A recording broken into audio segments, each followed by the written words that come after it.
Bien-aimés dans le Seigneur, la parole de Dieu dans le livre de Juges nous enseigne à faire la restitution des actions mauvaises que nous avons commises dans le passé. Il est question ici d'un jeune fils, Mika, qui fait la restitution de l'argent qu'il avait volé à sa maman. Bien-aimé dans le Seigneur, si tu as obtenu des papiers en ayant recours à une fausse identité, en changeant ta date de naissance par exemple, ou en changeant ton nom au service d'immigration, une fois venu à Jésus-Christ, tu dois aller au niveau de ce service d'immigration, leur dire la vérité. C'est ce qu'on appelle la restitution. Bien-aimé dans le Seigneur, si tu travailles sous une fausse identité, tu dois aller dire la vérité à ton employeur, que les papiers que tu utilises ne t'appartiennent pas et tu dois faire la restitution et accepter que justice soit faite et marcher dans la droiture. C'est ce que l'Éternel Dieu attend de nous. C'est ce qu'on dit, c'est marcher dans la vérité. Bien-aimé dans le Seigneur, si tu as prêté de l'argent, rassure-toi avant de quitter cette terre que tu as remboursé tes dettes. Si tu n'arrives pas à rembourser, va voir la personne, plaide avec la personne pour que cette dette soit effacée, afin qu'elle ne constitue pas un obstacle pour ton entrée dans le royaume des cieux. Entrer dans le royaume des cieux n'est pas de la blague. Quand nous quittons cette terre, c'est à ce moment-là que beaucoup vont se réaliser du vrai visage de Dieu, que Dieu, il juge le péché. Pendant que nous sommes en vie, il nous témoigne de son amour, de sa grâce. Et cette grâce est là pour nous aider à accomplir et à faire sa volonté.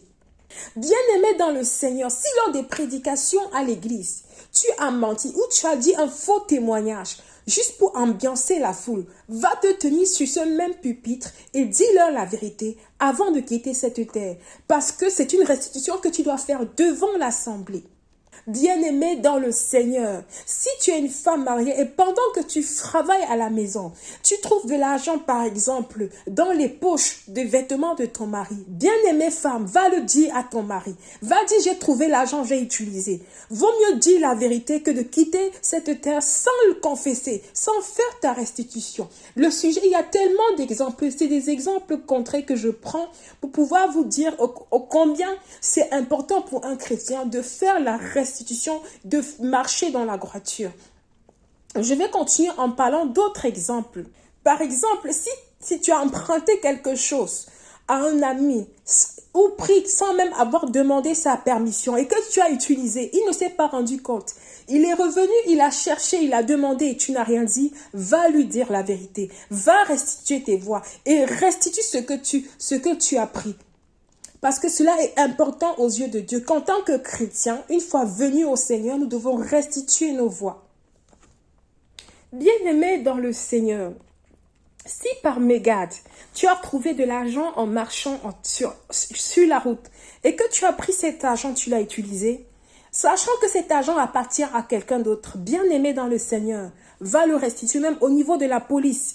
Va dire, voilà, j'ai trouvé de l'argent, j'ai utilisé, je viens juste le dire. Dis-le simplement pour que cela ne représente pas un obstacle pour ton entrer dans le royaume des cieux.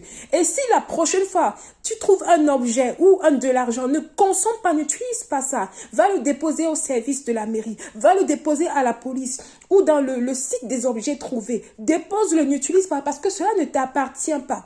Ne dis pas que, oh, c'est mon jour de chance. Non.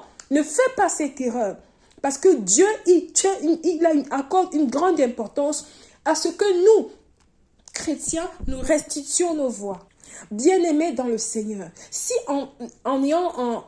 tu as recours à la tricherie, par exemple, ou au dopage pour pouvoir réussir un examen ou une compétition sportive, et que après cela, tu réussis à avoir ton trophée, une bonne note, bien-aimé, toi qui es chrétien, l'Esprit de Dieu va te convaincre, retourne, va leur dire la vérité.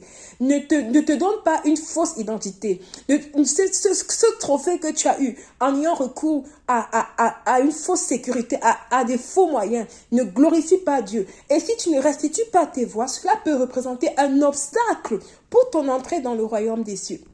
Je voulais ainsi nous exhorter à la restitution de nos voix. Si c'est à cause de toi, il y a une division dans la famille où tu as raconté des mensonges, va dire la vérité maintenant. Si à cause de toi, le mariage d'un frère ou d'une sœur a été gâté, va dire la vérité parce que c'est maintenant sur cette terre que nous restituons nos voix, que nous préparons pour entrer dans le royaume des cieux. Entrer dans le royaume des cieux, ce n'est pas de la blague. La façon avec laquelle Dieu considère le péché, ce n'est pas ce que nous pensons. Dieu regarde dans les détails.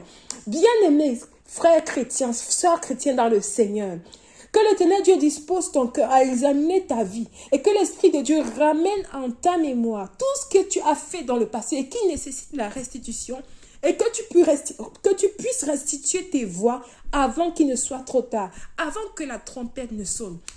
Non, nous l'on peut prêtre, car le Seigneur Jésus-Christ est à la porte. Merci.